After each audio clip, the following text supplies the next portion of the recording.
Hi friends, in this video we are going to discuss about what are the basic circuit elements. In the last video we discussed about what is network and what is circuit and what is the difference between network and circuit. In this video we are going to discuss about what are the basic circuit elements in electronics. In electronics point of view, the basic circuit elements is one is active element and another one is passive element.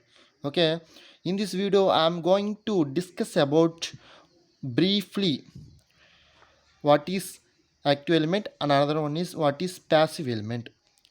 The elements which delivers electrical energy to the network, the type of elements are known as active elements. Clear?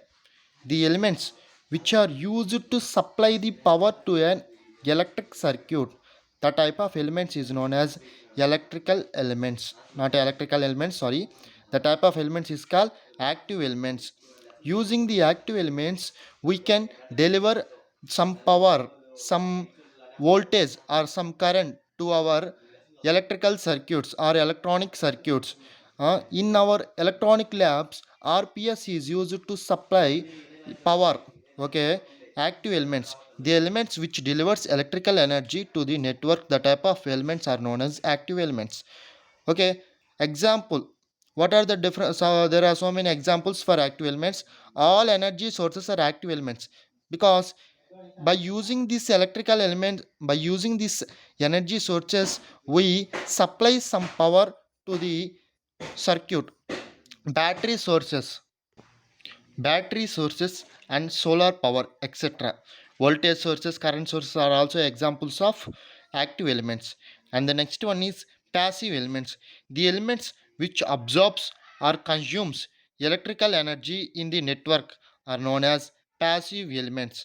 Okay, active element means the elements which are used to supply some power to the electronic circuits to run it.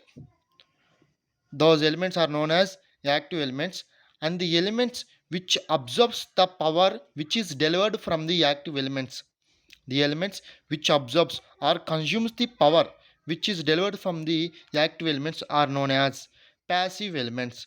The examples of passive elements are resistor, capacitor and inductor. These are the common passive elements in electronic circuits. That's all for today's videos. If you have any doubts furthermore in active and passive elements, comment me in the comment box. I will do some more videos on these concepts. Okay, thank you.